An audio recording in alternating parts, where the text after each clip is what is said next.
Homework. Outline a caching strategy for a hypothetical application, choosing tools like Redis.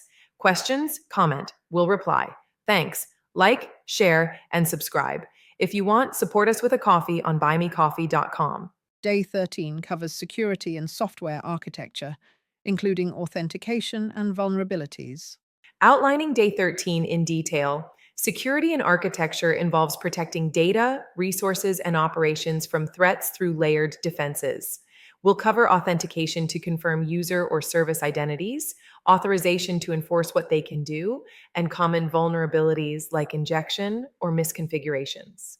This overview ties to Day 7's microservices, where security must be decentralized yet consistent across services. Holistic defense prevents breaches in complex setups.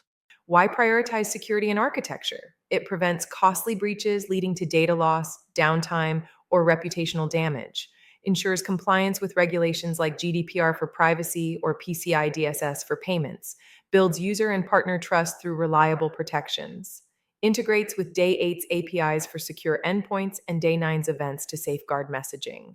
Basics of authentication. It verifies identity, ensuring entities are who they claim. Methods include passwords, API keys, or biometrics. Multi-factor authentication adds security with something you know, have, or are. In distributed systems, use JWT for stateless tokens or OAuth for delegated access, tying to Day 8's API security. Authentication mechanisms, basic uses username or password, vulnerable alone. Token-based like JWT enables stateless auth, ideal for APIs. Federated protocols like SAML or OpenID Connect allow single sign-on across domains.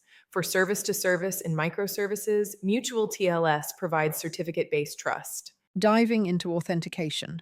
It verifies identity before granting access, using methods like passwords, API keys, or biometrics.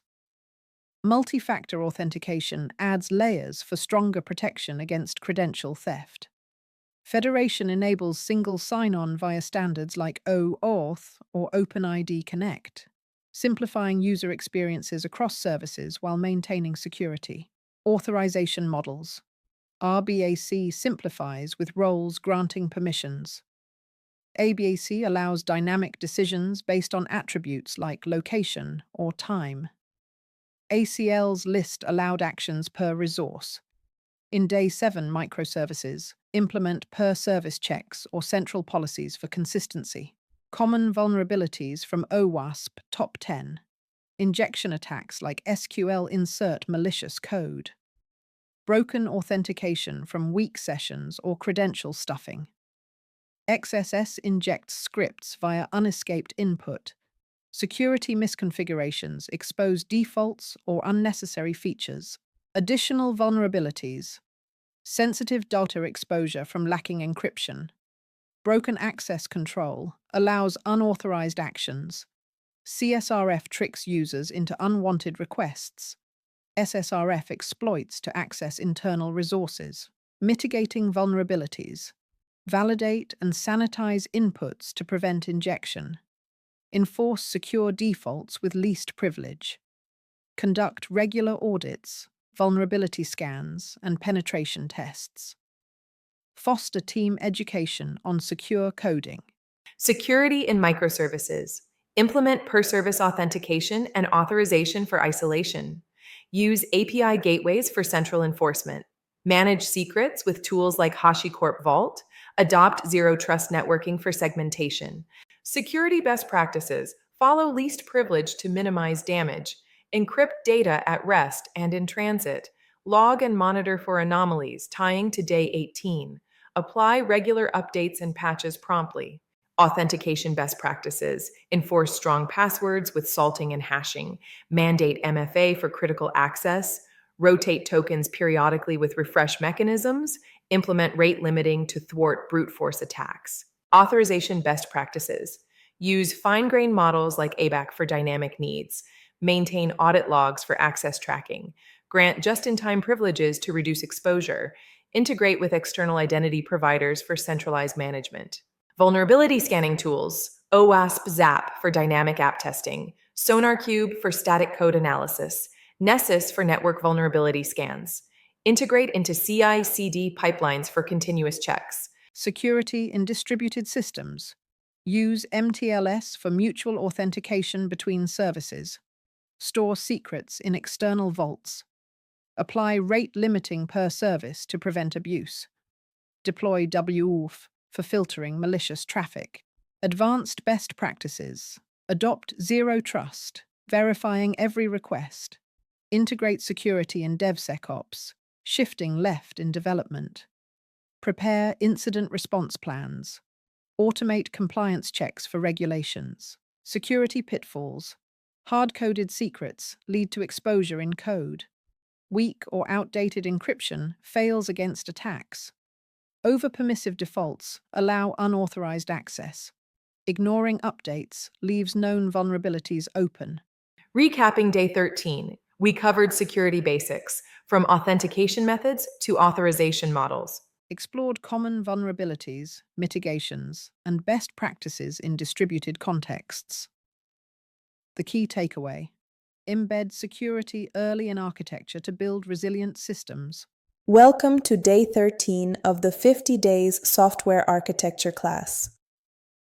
Today, we're diving into the critical topic of security in software architecture. This session is designed to equip you with the knowledge and strategies to build secure and resilient systems from the ground up, a fundamental skill for any modern software architect. We'll cover essential concepts such as authentication, authorization, and common vulnerabilities that systems face. By understanding these areas, you'll be better prepared to design and implement robust security measures, ensuring your software architectures are protected against evolving threats. Security is a critical pillar in software architecture, emphasizing the foundational CIA triad: confidentiality, integrity, and availability. These three principles guide all security efforts and are essential for any secure system design. Confidentiality protects data from unauthorized access, ensuring sensitive information remains private. Integrity ensures data accuracy and trustworthiness, preventing unauthorized modification. And availability guarantees that systems and data are accessible to authorized users when needed, preventing service disruptions. First, let's explore authentication, which is the crucial process of verifying a user's identity. This is the initial gatekeeper, confirming that a user is indeed who they claim to be before granting any access. Key authentication methods include knowledge-based approaches, like passwords, though 81% of breaches involve weak or stolen credentials. Then there's possession-based authentication, such as hardware tokens or SMS OTPs, with two-factor authentication reducing risk by 99%. Finally, inherence-based methods like biometrics, such as fingerprint scanning, boast a low 1 in 50,000 false acceptance rate. Federated protocols like OAuth 2.0, specified in RFC 6749 from 2012 and used by 70% of applications, OpenID Connect, an extension from 2014, and SAML 2.0, established in 2005, are widely used for secure and efficient identity verification across different services and applications. JSON Web Tokens, or JWTs, defined in RFC 75119 from 2015, are stateless tokens composed of three distinct parts: a header, a payload, and a signature. These tokens are often designed to expire within a short time frame, typically between 15 to 60 minutes, enhancing security by limiting their validity. Next, we move to authorization, which is the process that determines what specific permissions a user has after their identity has been successfully verified through authentication. It's about defining what an authenticated user is allowed to do within the system. Common authorization models include role-based access control, or RBAC, standardized by NIST in 2004. In RBAC, roles like admin or user are assigned specific sets of permissions, typically ranging from 10 to 100, simplifying access management for groups of users. Attribute-based access control, or ABAC, standardized by XACML in 2003, evaluates dynamic attributes such as a user's location, time of access, or specific project roles. This model is highly flexible and can scale to manage millions of complex policies, providing fine-grained control over resources. Policy-based access control is an emerging model that is often integrated with zero-trust architectures. In a zero-trust environment, every single request, regardless of its origin, is meticulously verified before access is granted, embodying the principle of never trust, always verify, as exemplified by Google's Beyond Corp initiative from 2014. Now, let's address common vulnerabilities that can compromise software systems, starting with a review of the critical OWASP Top 10 list, which highlights the most significant security risks to web applications. Among the most prevalent vulnerabilities are broken access control, which impacts 94% of applications and contributes to an estimated $11 billion in annual losses. Crypto failures, such as using unsalted hashes, and injection flaws like SQL injection, found in 8% of applications, and cross-site scripting, present in 53%, are also major concerns. Security misconfiguration, where 90% of misconfigurations are exploitable, and identification and authentication failures, which include risks like brute force attacks and session fixation, also pose significant risks. These vulnerabilities are often exploited due to weak practices and inadequate security hygiene, making them critical areas for architects to address. Threat mitigation involves implementing a multi-layered approach known as defense in depth, adhering to the principle of least privilege, and integrating security early into the software development lifecycle, often referred to as shift-left security, which can reduce defects by 50% according to NIST. Tools like web application firewalls, or WAFs, are highly effective, blocking a high percentage, up to 94%, of common attacks.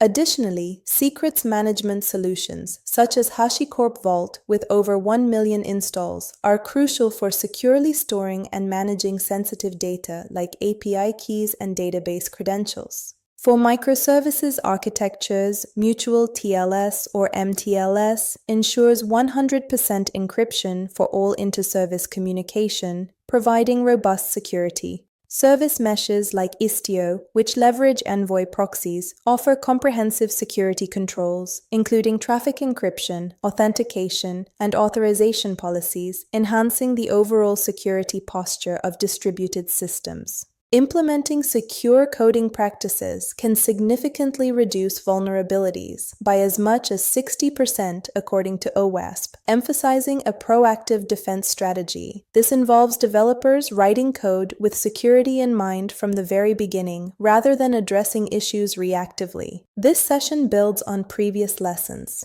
incorporating caching for secure data handling from day 12, leveraging microservices for layered security from day 7, and applying solid principles from day 2 for designing extensible components, such as isolated security modules, all contributing to a more robust and secure architecture.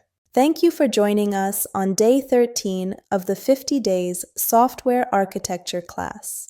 We hope this deep dive into security has provided valuable insights.